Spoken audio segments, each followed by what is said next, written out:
So what I wanted to talk about is direct approaches to continuous time optimal control. And most of it was already covered, so we will be able to be relatively quickly on it because we talked about how to discretize an ODE, and we talked of how to solve discrete time optimal control problems, and most of the topic is actually a combination of these two. Yeah. So let me just state the optimal control problem in continuous time that we would like to solve, and then we discuss how direct approaches go in solving it. So the problem, so this is direct optimal control. And the problem we want to solve is the one where we have an integral from over some integral term plus some terminal cost, as you remember.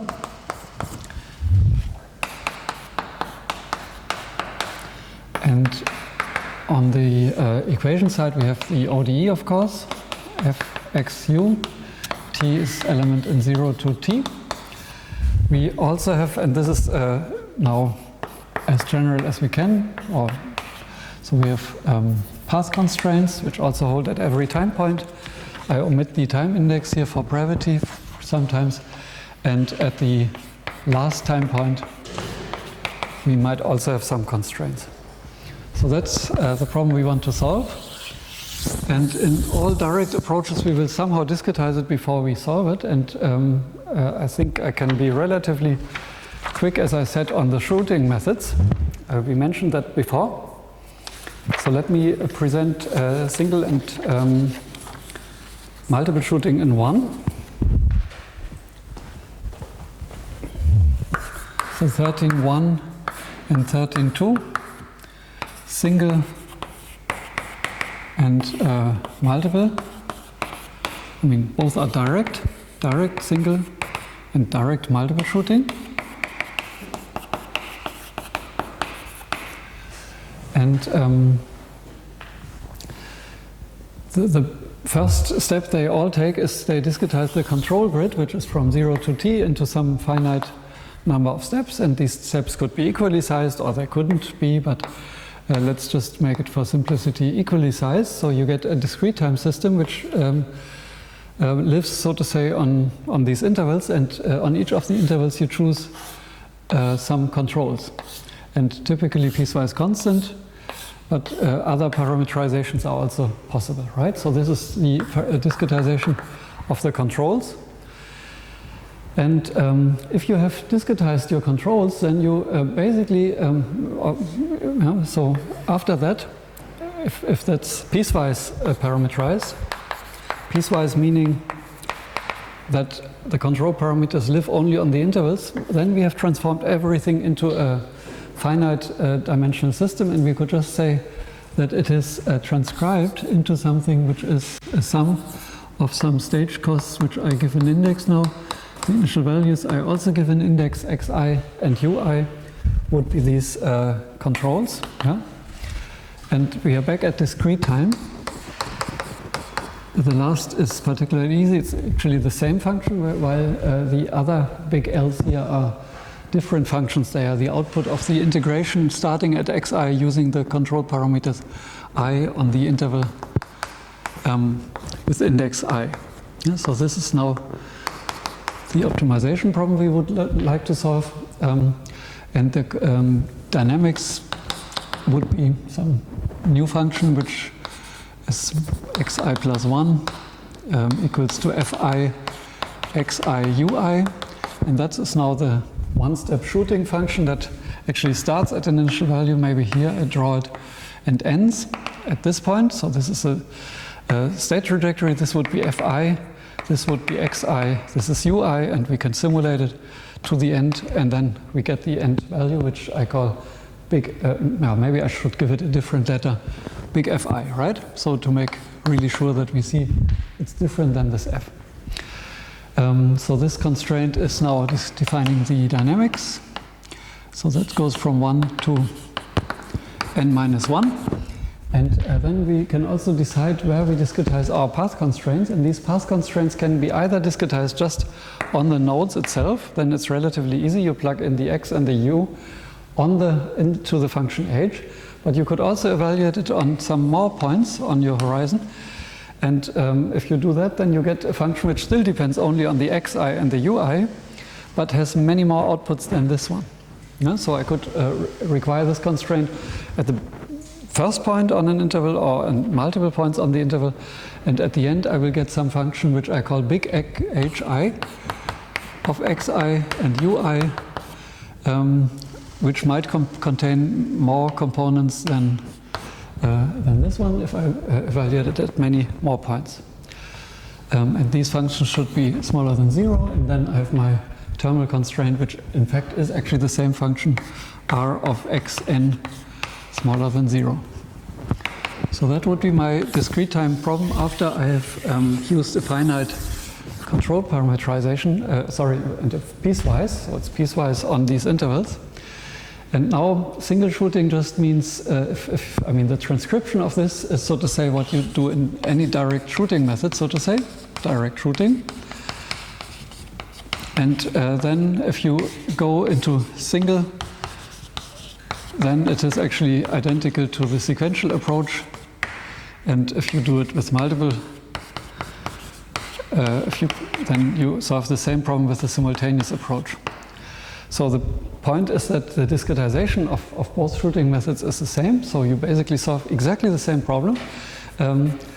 But the way how you solve it is different because your iterations will take different paths depending on the fact if you use sequential or simultaneous iterations. You remember sequential means I eliminate all the states and make a reduced version of this problem, and simultaneous means I solve this whole problem. Yeah? So that is the fast story about direct shooting methods. And now I left out some details, and I think maybe I check for the functions Li, Fi, and Hi, which ones you want to be explained. Yeah. But we are sure that we don't omit any details. So, do you feel that for the Fi we need more explanation? You all have a clear idea what I mean by it? Or if not, you just shake your head and then I will explain them all three. Maybe I do it. Any opinions here? You have an integration routine, you know how to simulate a system. And I see question marks on some eyes, is that correct? Yeah, so should I explain Fi, maybe Li and Hi? Okay? I regard, define the Fi, Li and Hi.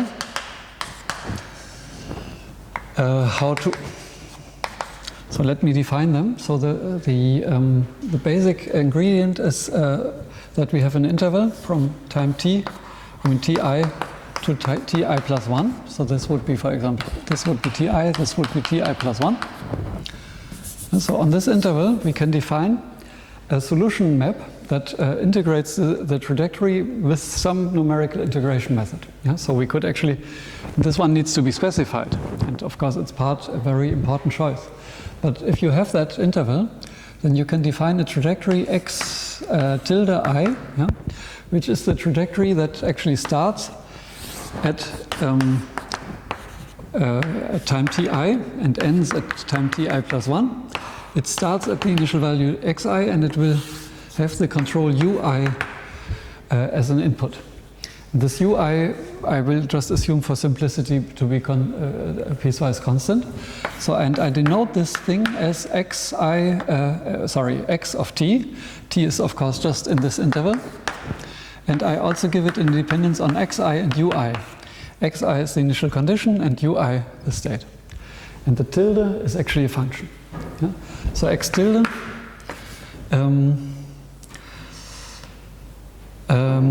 I satisfy a differential equation, and the differential equation it should satisfy is actually this one. It should just satisfy the f, the original f, on the trajectory itself, right? With the ui, and it should start at the time ti xi ui it should be identical to xi. So this is actually the initial value problem. Here t is on ti and ti plus 1. So this is an ODE that should hold on this interval. Xi, sorry, I mean I omitted these brackets here. You should always put them here. So here. And it has this initial condition, and it is uniquely defined by that local initial value problem. Is that conceptually acceptable? Yeah. So I have I define basically a function that has these two inputs, and then it has a time index t that goes here from this point, and in reality it will be several integrator steps. And at the very end of this whole thing, I will have the output at time ti plus 1, and then my first function is already defined. So this function f I of xi and ui, I will define as being this trajectory that I got at the last time point xi ui. Okay, so that will be my definition of the transition function. The last point that is a function of xi and ui. Yeah? Okay, so now the second question is, so, I need to do something with the integrals. Yeah? So now for the integrals, I need to actually approximate the integrals from ti to ti plus 1 of L of x tilde xi of t, comma xi ui, comma ui dt. So that's the integral piece that corresponds to my interval. And this integral I need to somehow discretize. And there are several ways. I mean, one way is to just evaluate that on a fine grid, like a Riemann sum. Yeah, so you just divide this interval into, for example, equidistant steps, or some fine grid, and then you summarize, you sum these terms at some intermediate times up. So let me introduce a time grid, and I give this time grid another name. So it's ti0, ti1 up to ti big M, for example. So these could be my time points at which I want to evaluate it. And the last one, actually, I think ti0 I would choose identical to ti, and tim I would choose identical to ti plus 1. So this was the big grid. And these are now double indices, indexed times, right? So I would actually just have this li of xi and ui to be defined as the sum from, now I call this index j, 0 to m minus 1. And then I add over all these functions L, and I evaluate them at the time points x tilde I evaluate at ti comma j, which is a function of xi and ui, and then also the control is always ui. So I really sum up my trajectory, I plug the trajectory pieces inside this L at the right time points, and now I need to weigh it with the difference between these two time points to make it a true Riemann sum. So it's ti j plus 1 minus ti j. So that would be the correct weighting of that sum, right? So this would be one way to discretize these integrals. It corresponds to actually a fine integration on this interval ti plus 1. As a stair function. That would be one way.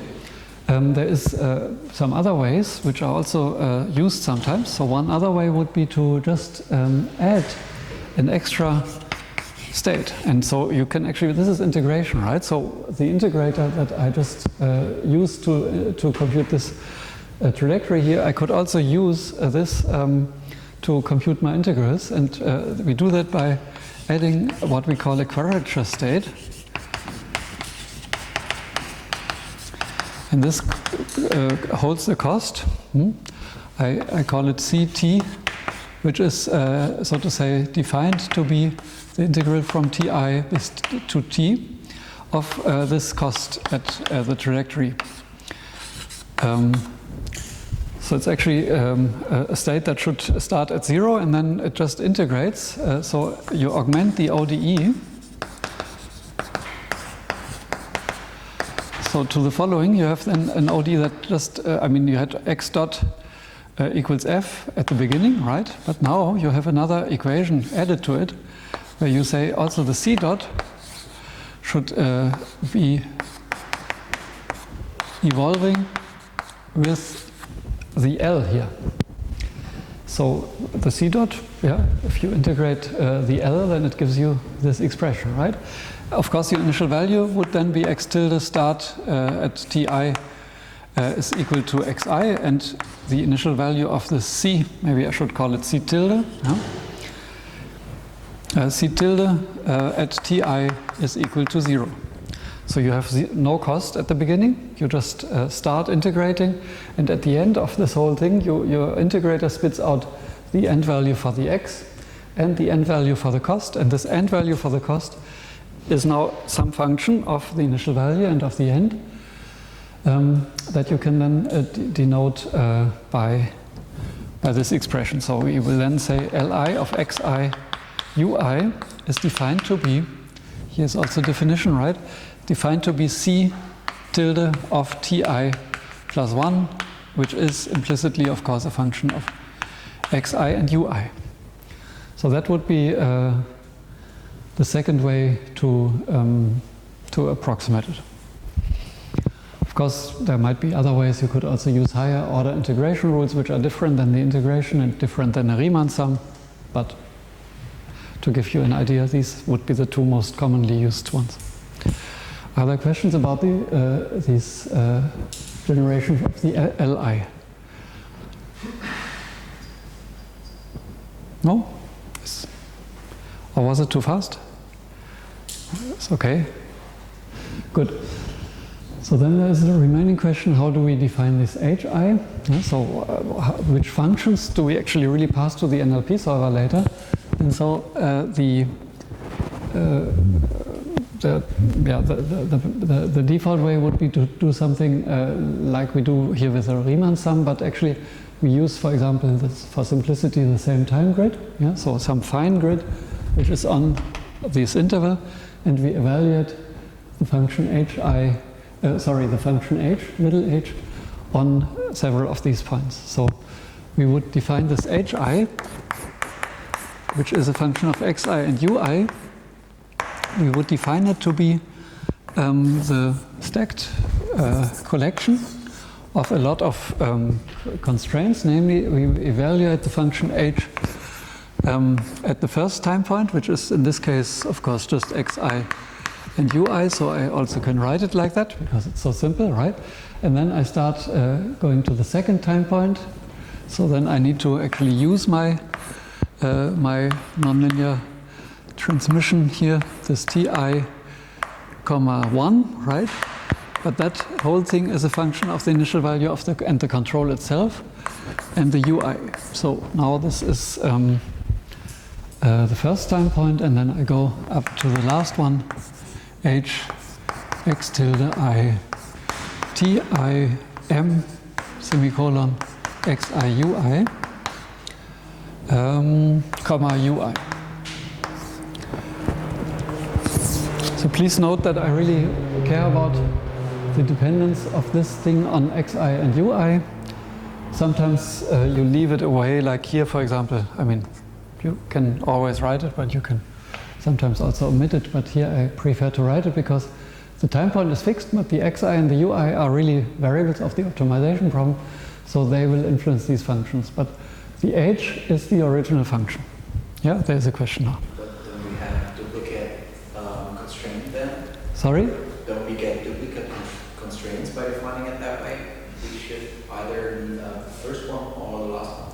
Yeah, so we could... TIM is defined to be the next xi. Yes, of course the control is different, but you're right, it would be safer, and I think I agree completely with you. I would put here an m to the -1, yeah, to avoid that we have the same time point checked twice with the same constraint, which would directly destroy LICQ and so on at the solution. Thank you for pointing this out. So you either take the 0 point or the last point, but you shouldn't take both.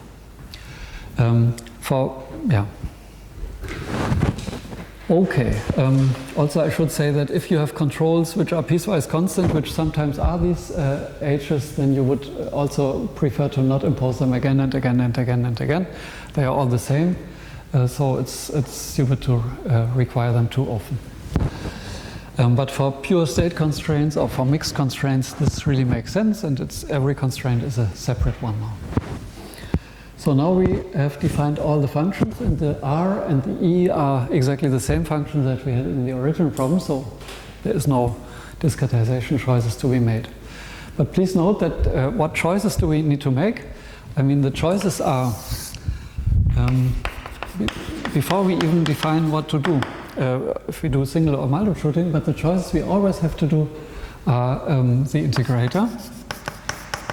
Yeah, integrator to get this x tilde.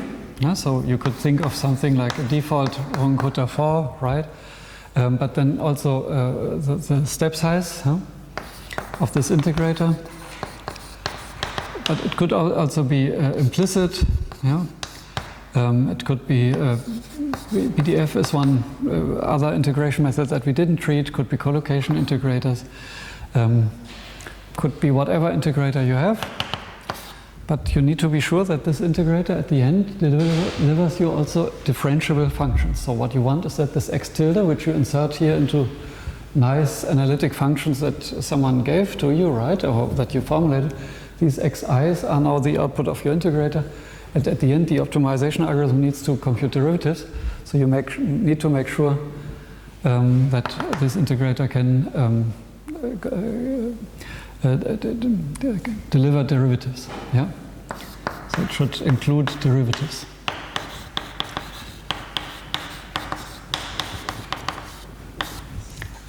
Then there's the second choice is integrals. Yeah, integral terms, integral discretization. Yeah. And the third one is the path constraint discretization. And that's what we just discussed here. So you could choose on a grid. If you choose only the first time point, which very often you choose just this point here.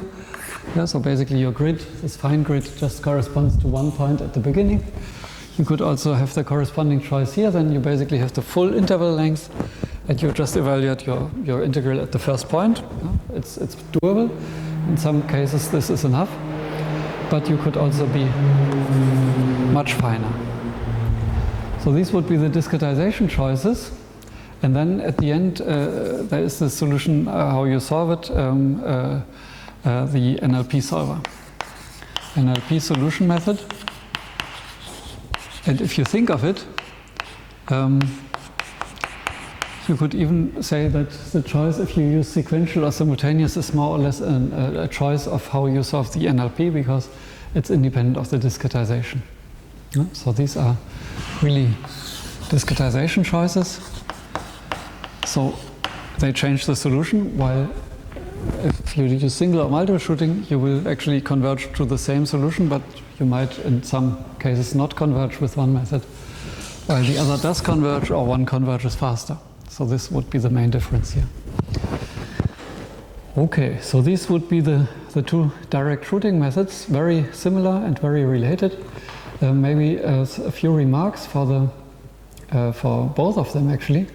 It is advantageous to have the piecewise control parameterization, because what I wrote down here, the way that I wrote it down, I have these UIs depending only, they only influence the trajectory pieces on a certain interval. There is, sometimes people use different control parameterizations where you would just say, for example, my controls on a full time horizon from 0 to big T. You could also say I want to parameterize them by something like a 5th order polynomial. So you could do that, or maybe a 10th order polynomial. And then, of course, you could just still write down this whole thing, but now every UI is actually the same. So it's always 15 components, and every UI influences everything. So a bit of sparsity will be lost in this problem.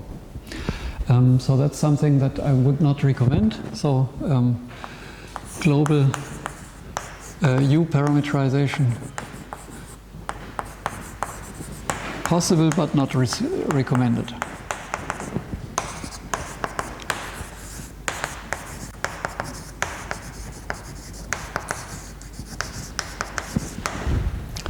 Yeah, so that's why I directly wrote down it in this separate form, where the easiest is, of course, piecewise constant, but you could think of something that is actually piecewise linear, for example. You could say, here, these would be my control intervals, piecewise linear, right? That could be your control, it could look like that. Of course, you could also, in addition, impose continuity of the controls, or you could also have something like piecewise quadratic controls, and so like these. It's a matter of taste what you do here. Piecewise constant is the easiest to write down, and that's why I wrote it. So these would be other piecewise locally, local, or piecewise local, piecewise is enough, right? Piecewise control parameterizations. So this is shooting methods. Maybe I should say that for single shooting, of course, once you eliminate all the states, everything is just a function of the UIs, and if you would express it in Casadi, you will just have an optimization problem in the variables U. I mean, not only in Casadi, in every other, but in Casadi you would automatically actually have very long and complicated expressions already. You see, here it got very clumsy, right? When you also eliminate the states, it gets even more notationally clumsy, but as a code it can look relatively clean, and then the computation of derivatives will be the hard part, but that's not done by you, automatic differentiation tool like Casadi, so it will deliver to the NLP solver all the derivatives that you need. So it's not too difficult to write such a NLP down. That's the main benefit of using AD tools. So maybe I can directly jump to the next, which is the direct collocation method. Yes? I have a question. Like yes. if you have two integrators that are more or less the same in terms of accuracy, yes. Can you influence the solution by having a very nonlinear integration scheme, for example? What do you mean by a nonlinear integration scheme? So you iteratively apply the integration step. Yes. And I mean, it could happen that you get a very nonlinear function in the initial value. Yes. Maybe I should say, if you have two integration schemes which are of similar accuracy, yes, that's what you say. And then the question is if one of the two could be more nonlinear than the other. For example, for the function big F, right? And the fact is that if this big F, I mean, it's actually x tilde should approximate the true solution of the ODE. If this true solution depends very nonlinearly on the initial value, then also the big F will be very nonlinearly depending on it. So if both integration methods are similarly accurate, they both will be also similarly nonlinear. You see, because it's something that we cannot influence. I mean, in the perfect shooting method, let's say, I mean the absolutely perfect shooting method, that would only discretize the controls, and then it would have a hyper-accurate solution of these ODEs, and then it's actually not a choice anymore, but it's just the true solution for these fixed controls, right? And so in that sense, there is no way to influence the nonlinearity of your problem by choosing different integration methods. It just is the usual trade-off between accuracy and computation time.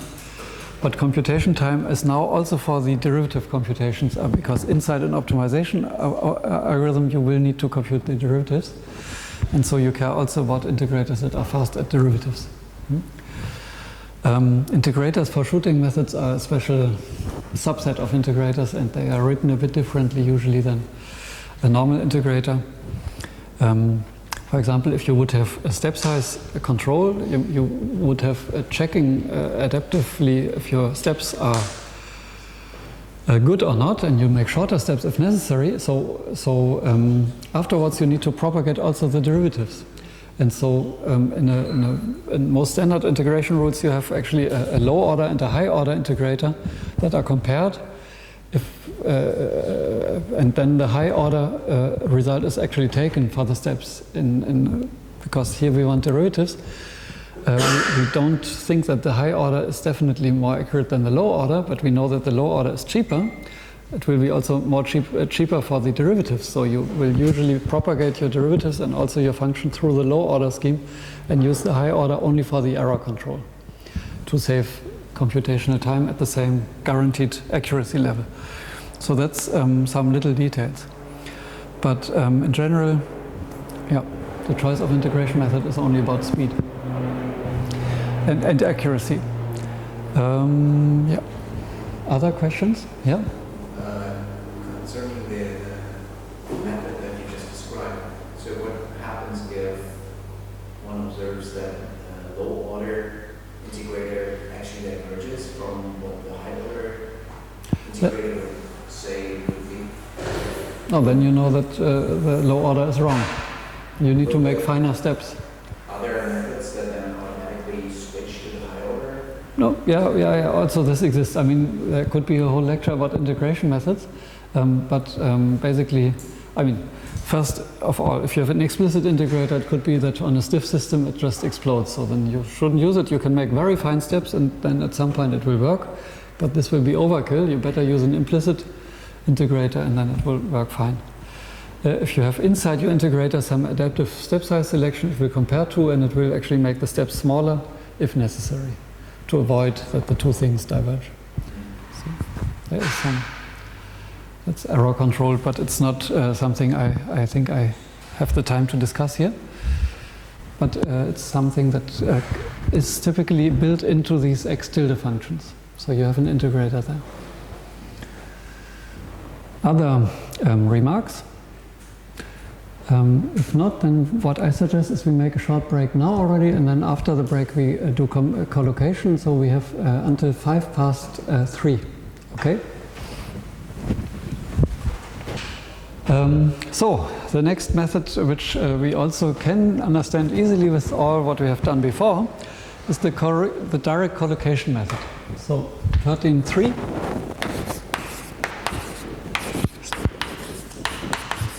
Direct collocation. Maybe I should say that it's a subclass of a method class that is called direct transcription methods. And direct transcription in general just means that you directly transcribe your optimization problem into a set of algebraic equations I mean, what should I say? I mean, there is no integrator embedded into it.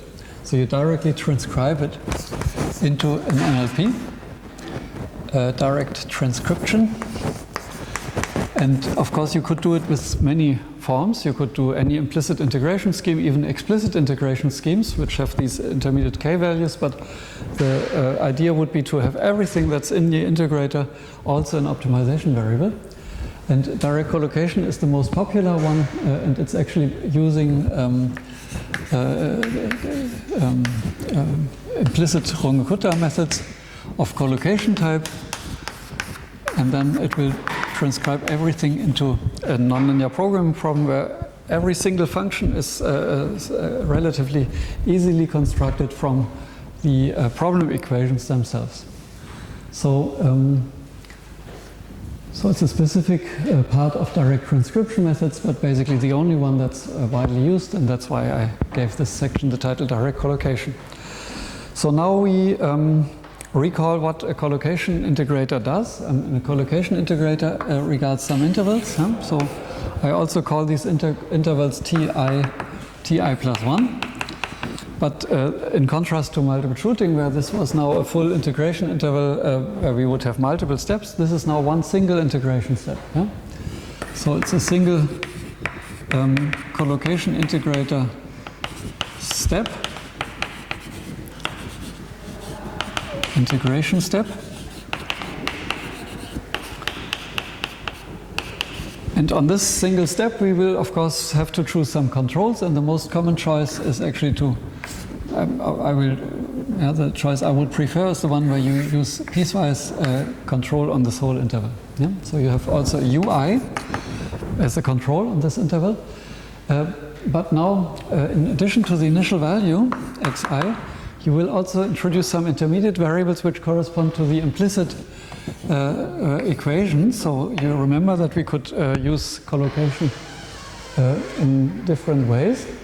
And there were different possible parameterizations, but they all had in common that you need to require the ODE at some collocation points. And these would be the collocation points. And we remember also that there was an polynomial approximation of this whole trajectory, which we called P, for example. P is now a bit similar to what we had before, but it's actually an explicit polynomial. It's a polynomial that depends also on time. That's the variable of this polynomial. But it has some parameters that we called Vi. And Vi is now a vector that parameterizes this polynomial. And this polynomial should then satisfy a few equations, and the equations that it needs to satisfy on one of these points correspond to the equations that actually a collocation integrator requires to be satisfied in order to define the collocation step. So if we have S integration steps,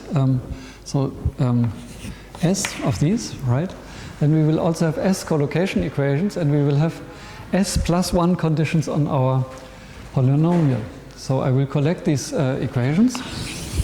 What we want is actually that the equation, the first one is that the polynomial, I call it maybe, I should give it an index, because now the time intervals could be differently spaced. So I call this Pi of Ti. Ti is now the starting point, which depends on our parameters. That should be equal to Xi. Yeah, so it should actually start at the initial value. That's one of the conditions that we want to satisfy. I collect everything here in some vector, and I say this vector should be equal to 0 in order to already bring it into a kind of NLP formulation. So now I have the other condition, and therefore I need to define the collocation time points. And I define them now by just saying T I J is equal to actually Ti plus, I need to now Ti plus 1 minus Ti, that's the length of the interval, times, you remember in collocation we had these time points, which I call here Cj. Yeah? So this would be actually the stage values of a collocation integrator of Runge-Kutta type. It's actually the relative time point of the collocation point. So these would be Cj will be in the interval of 0 and 1, and they are monotonously increasing and so on. And then I have J goes from 1 to S, S being the stage of this number of stages of the collocation integrator. I think maybe I should call them D. We had this discussion before, right? So we call them D. So what I will now impose is that my polynomial, which I can differentiate at some point, and I will differentiate it at these collocation points, that should be equal to the function f evaluated at the polynomial at exactly the same point t I1, vi, ui. Okay, so that is the first equation. So the derivative of my polynomial should equal the f. And then I collect all collocation equations until the last one. TID VI minus f of PIT, okay, ID, semicolon VI, comma UI. This would be now the last collocation equation. And everything here I could collect and call this whole thing is a function of what variables is it actually? It depends on xi, it depends on ui, and it depends on vi. Xi, ui, and vi. What I didn't specify, but we discussed that before, is how many degrees of freedom does this polynomial need to have, and how do we parameterize it. One way to think of this polynomial, which is always possible if the first value is not a collocation point, is that it's actually the interpolation polynomial through the initial value and then the d collocation points, which means it interpolates d plus 1 points, and therefore is a polynomial of degree d actually, but it needs d plus 1 parameters. Yeah? So vi is element in r state dimension times d plus 1. So it has exactly as many variables as we need to parameterize this polynomial. And if you think of it, the vi should be uniquely determined if you have the xi and the ui fixed. And that's so it should correspond to the number of equations that we have. So here we have d equations. Here we have one equation more. They all have the same dimension of the state dimension. So it's exactly that dimension that the system has. So the vi's are perfectly defined if we have all these, if the xi and the ui are fixed. Yeah? But the key is now that we keep the vi's as optimization variables in our optimization solver, so we actually express our polynomial as a function of these things. Yeah? So basically, the p is a linear combination of v's, of functions of v. So maybe I just recall, but there are many different ways, right? But they all have in common that the p of pi of t, comma vi is given as a sum of some basis functions that might now all depend on the time index bi, and they are all, j, and they are weighted with the vi, the jth component of this whole thing. J going from 1 to, or maybe from 0 to d, and then we have the right number of components. Yeah? So actually this v is a very large dimensional vector corresponding to d plus 1 times the state dimension. And of course, if you take this v being the points at these, the state values at these points, you could save the first xi. You don't need to double that variable. Of course, that's a bit trivial then. But to be more general, I just keep this notation. And this is now defining the ODE solution on one collocation interval. And now I need to bring it together with the next interval. Yeah? So I need to somehow evaluate it at the end. And then I will define a function which maybe I call, maybe I should just be sure that I use the same notation. Yeah. Here we just, actually what we will impose is that we just say the next initial value, which is xi plus 1, should be equal to the polynomial pi at the time point ti plus 1 of vi. That should be equal to xi plus 1. So that is actually the next extra condition that I need to impose in order to get a continuous trajectory that ends at some point and goes on. And now I can impose equalities on, for example, also the collocation nodes. I can sum up my objective functions, and I will actually do it by defining some functions. So I could define an li, which now depends on xi, ui, and vi. Let me just check that I do it more or less similar. Yeah, here we call it small l. That doesn't matter, I think. Yeah. So I define this to be a sum of all these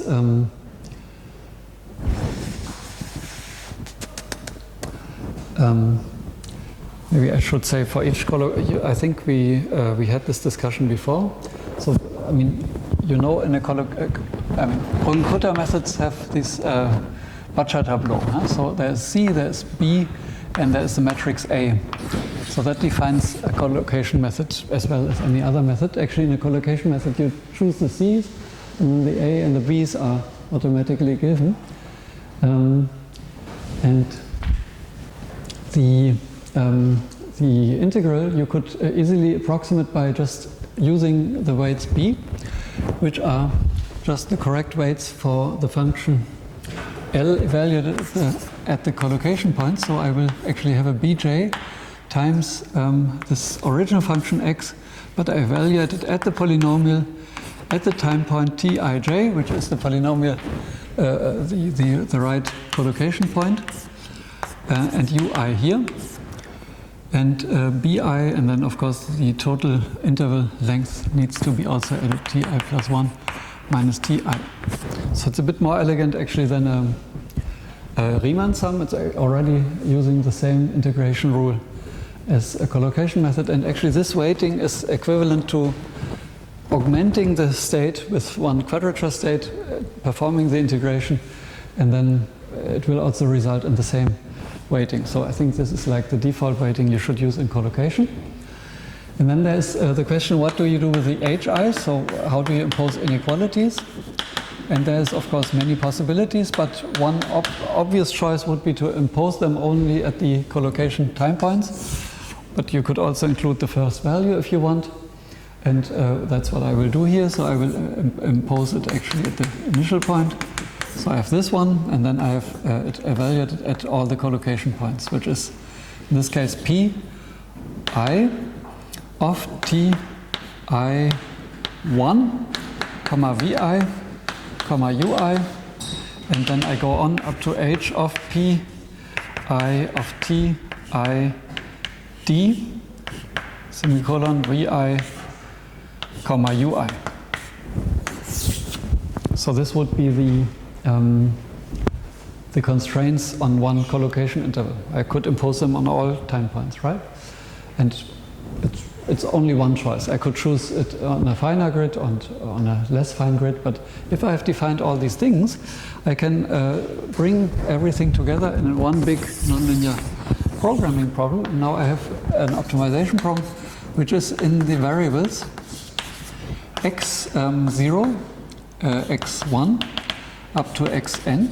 It is in the variables u0 up to un minus 1. That's what we know from discrete time optimal control, but it will also now have these variables v0 up to vn minus 1. So it will have all these internal collocation variables, which are a vector of that size in each for each stage. And then you have a sum from I being 0 up to n minus 1 of these functions Li, which depend on xi, ui, and vi, and that are defined like that. You have the terminal cost, which was interestingly here just the same function that we had before. And then we have all these constraints subject to, and now I need to collect these constraints. So using that notation that I had above, I could just write, okay, it's actually ci of xi, ui, and vi. That should be equal to 0 for I from 0 to n minus 1. So this is basically an algebraic equation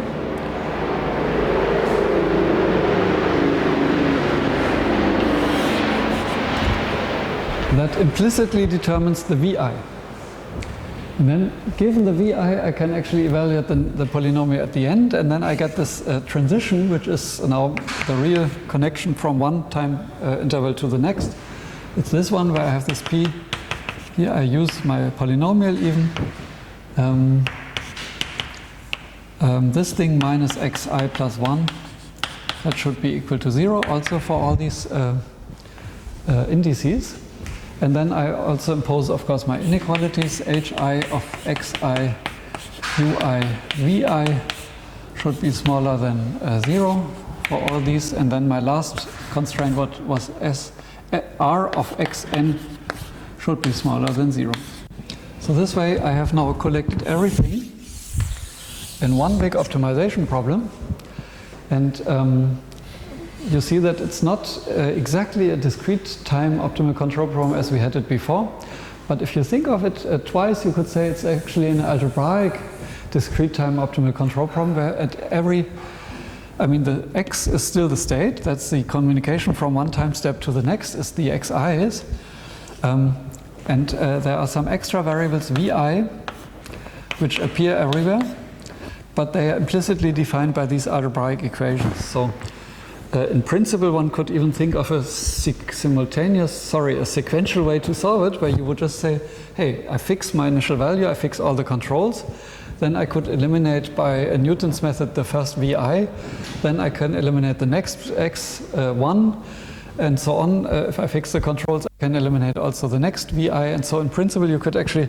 resolve all these equations. I forgot one equation.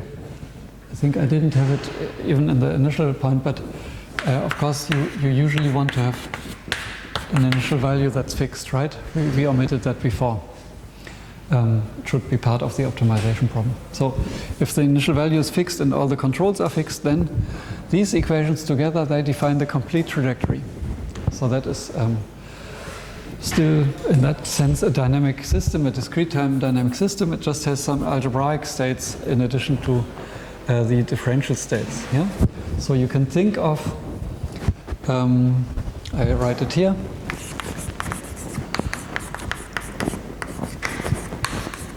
the vi as something like algebraic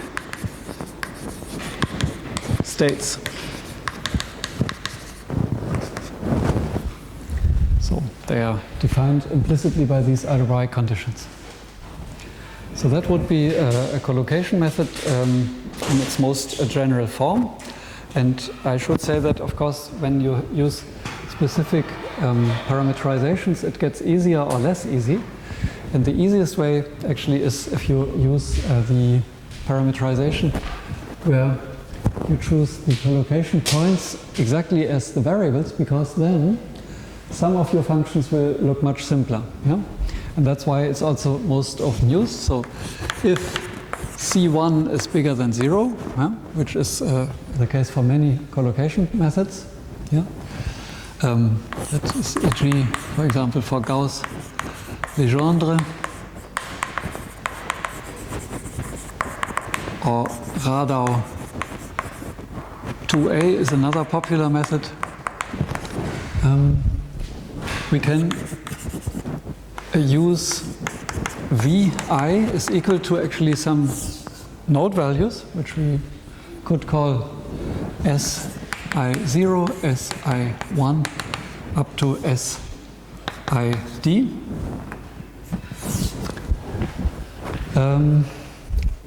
which are actually exactly the values of the polynomial at the nodes, and p of t of v is then just given as the sum of the Legendre polynomials, and maybe I should define them. L, J, oh yeah, now I need to make sure that so J is here starting from 0 going to D. So it's actually D polynomials, they all depend on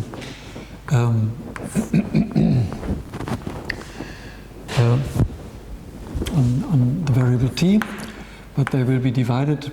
You will first subtract the initial point, and then it will be divided by the interval duration, ti plus 1 minus ti, and you will weigh each of them with the sij, the corresponding node value, and these Legendre polynomials are actually of some variable sigma. They are just given by the product, I think we discussed it before, of sigma minus, oh sorry, it's just sigma, no sorry, it's sigma minus c j, and here we have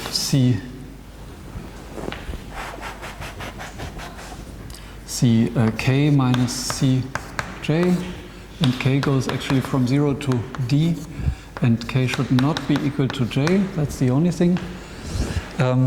And you include, actually, you define here C0, I define to be 0, which is not actually something that would appear in the Butcher table of a collocation method, but it's just for notational convenience, because I include, as I said here, I mean, now what I do here is actually I have here C0, here is C1, here is C2, for example. Yeah, that could be my interval.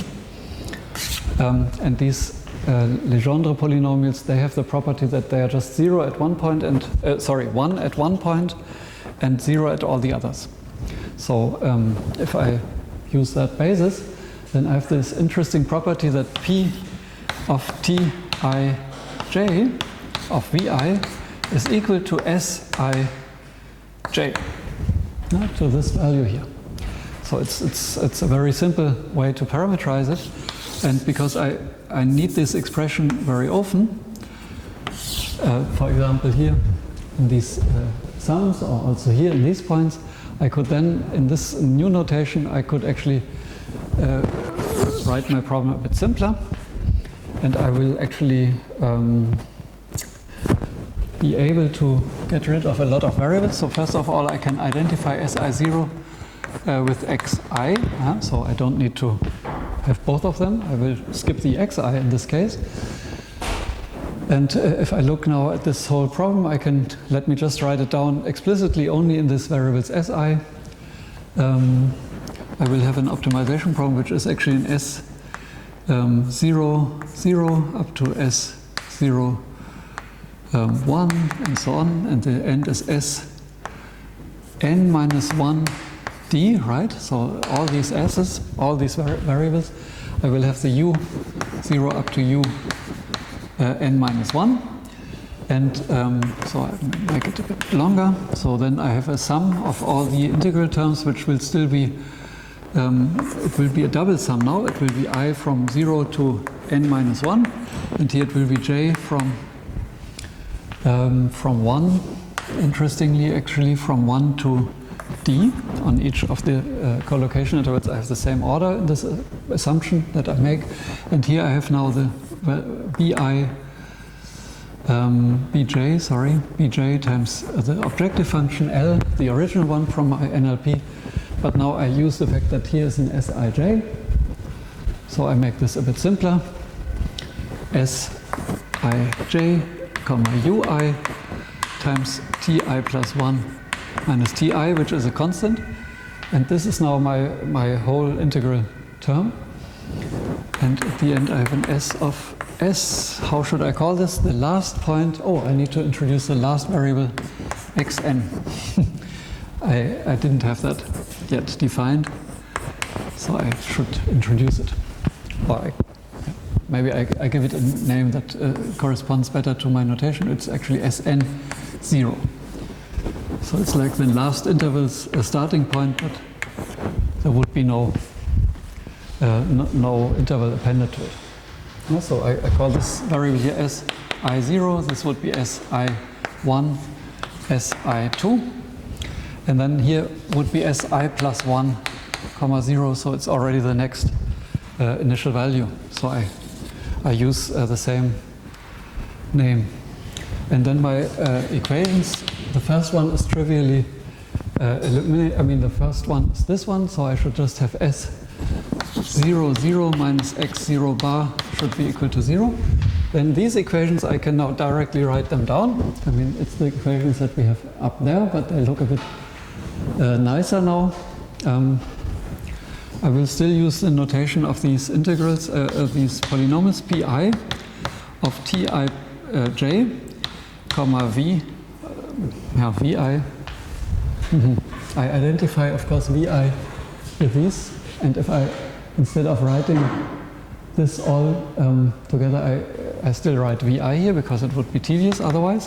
But here I can write now f of Sij, comma ui. So that's the beauty of it. I can just, because I have this identity here, because they are Lagrange polynomials, I have this thing. And I start, of course, at 1, and I end at d. So pi of Tij d vi minus f of id, comma ui. So this is now what I have had before. So I goes from 0 to n minus 1. So these are the algebraic equations all together. These are p dot. Are you there? So, and I have now an explicit expression for this one. Actually, I don't, yeah, I think I will still copy that expression. So it will be just what I had here. So it's pi at ti plus 1,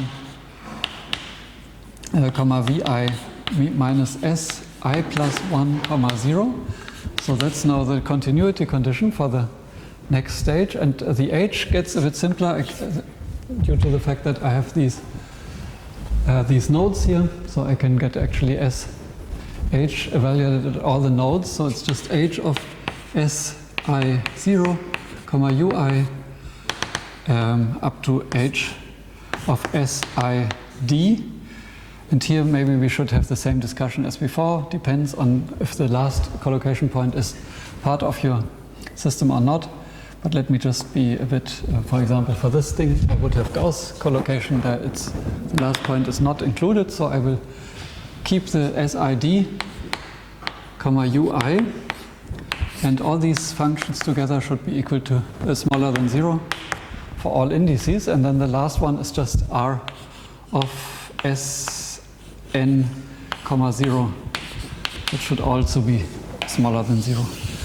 The main advantage, or why I wrote this down, is because here it really becomes clear that this is a direct transcription method in the following sense. I mean, here I have directly the formulas from my original problem. So this was in the continuous time. This is a continuous time problem function. This is a continuous time problem function, and these p dots are actually, this is a linear function of the parameters vi. It's just some matrix multiplication with these vi's. You can generate that matrix beforehand if you want, but we wrote it down like this. This is also just a linear map in the vi's, so it's basically something a bit like this expression, but I don't want to write it down. And here we have also exactly the problem functions appearing. So basically here we have only problem functions or some linear maps that I wanted to abbreviate with some expressions which are more convenient. So you directly have everything that you need to pass to the NLP solver from your continuous time solution. So the way is very direct, and you don't have any hidden variables like in shooting methods. You hide some variables. Yeah? So here you don't hide anything. All the work of the integrator is done by the NLP solver. So and typically this problem, once you formulate it, you pass it to an NLP solver that should exploit sparsity, of course. If it doesn't exploit sparsity, you are lost. It will be a very, very large problem because it has all these intermediate variables. And on the other hand, it has a lot of sparsity, so that is something you can and should, and algorithms exploit it. So for example, if you formulate that problem in Casadi, I think we didn't include an exercise on that, but I could just say a few words on how you would do it. You could actually, of course, use even Casadi's capabilities to compute these integrals if you want, these derivatives, but they will just give you numbers, actually linear maps. And the rest is you just formulate all these functions using the problem data L, E, F, and H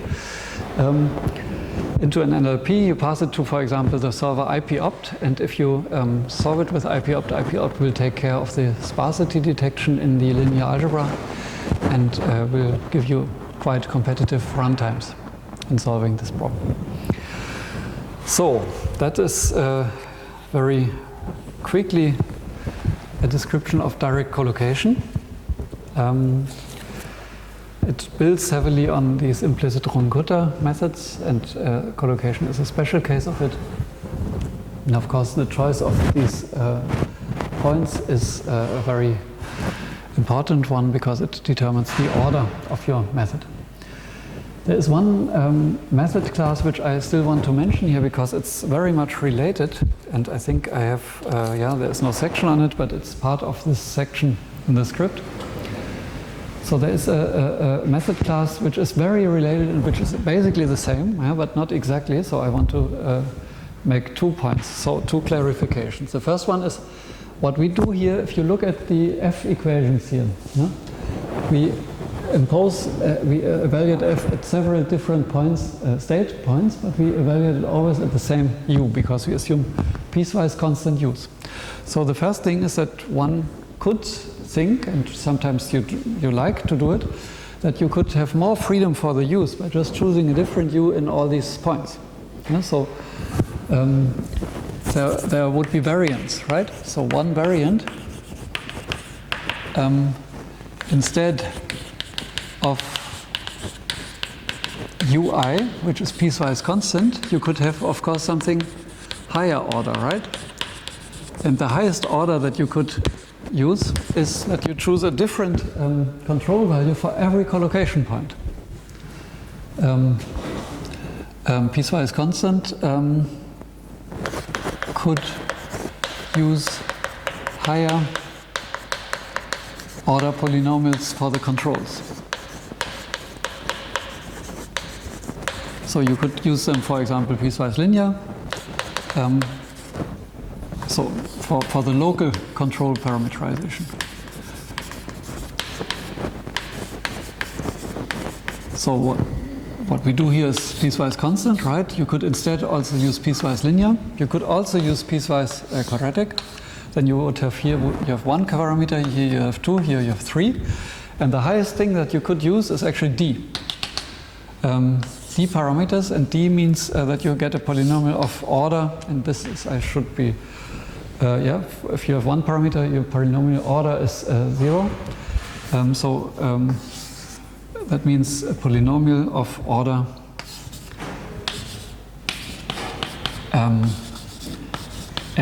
d minus 1. Yeah? You would have the order d minus 1, and that's the highest order that is really compatible with collocation, because the only points at which you will evaluate the u in this problem is actually at the collocation time points. Huh? So there is never anything evaluated at other points, except I see here this point. So this is maybe a bit inconsistent. I changed my numbering here from 1. That makes it more beautiful. And I avoid some issues. So I would just evaluate my my u on all these time points, and then I could include, so to say, I make a parameter vector that I could maybe call q. Why don't I call it ui j, and then j goes from 0 to d, and in that case I could just replace every single instance of ui with an uij. Yeah? And that gives you much more degrees of freedom. It's not necessarily a good idea because it also allows your optimizer to play, so to say, with discretization errors, and it might become too optimistic and actually maximize errors, which is good for the objective but bad for the discretization error. So it's not necessarily the best thing to do, but it's something that you can do. And so that's one thing, one variant. And there is, building on that variant, now we have on each collocation interval, we actually have a polynomial for the states, yeah, this p, and then we have another polynomial for the controls, right, which is one order less, order s plus 1, s, and this would be of order s minus 1, and this has actually d plus 1 parameters.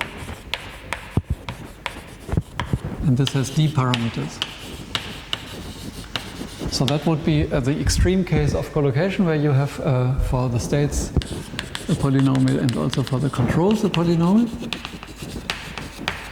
And if you do that, then I just give you an example. For example, for these, let me just give this example. For example, this function, how would it look like? Would look like this h. Sij, uij, and here, all these points together. I start at si1, ui1, and I go down to h, sid, uid. So it would have many more degrees of freedom. And if you do this now, you could also say, I could also just give up every idea that I had on sparsity and local parameterizations and so on. And that's what sometimes people do. when they work with so-called pseudospectral optimal control methods. And pseudospectral optimal control methods are actually exactly this, a choice of control and state parameterization together with n setting, set n to 1. Yeah? So you actually have pseudospectral optimal control.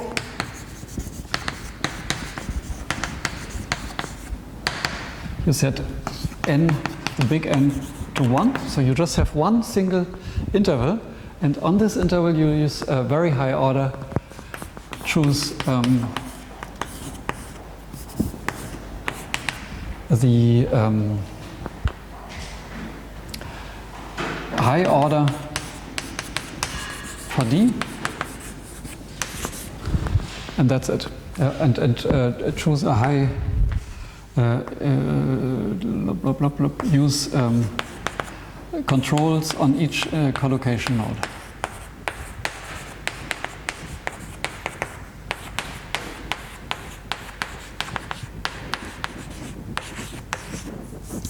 So these would be the choices you make in that method, and what will be the result is that you have one very large and dense system of equations. There's a question about it. But isn't that equivalent to setting D to 1 and increasing n? No, it's not, because the fact of a collocation method is that it mixes all the states, or all the variables of one stage. I mean, these are, you get a long list of these expressions. This one will not even appear, I mean, only for the last state maybe. But basically everything is then in one stage, and that's a stage that's not necessarily equidistant.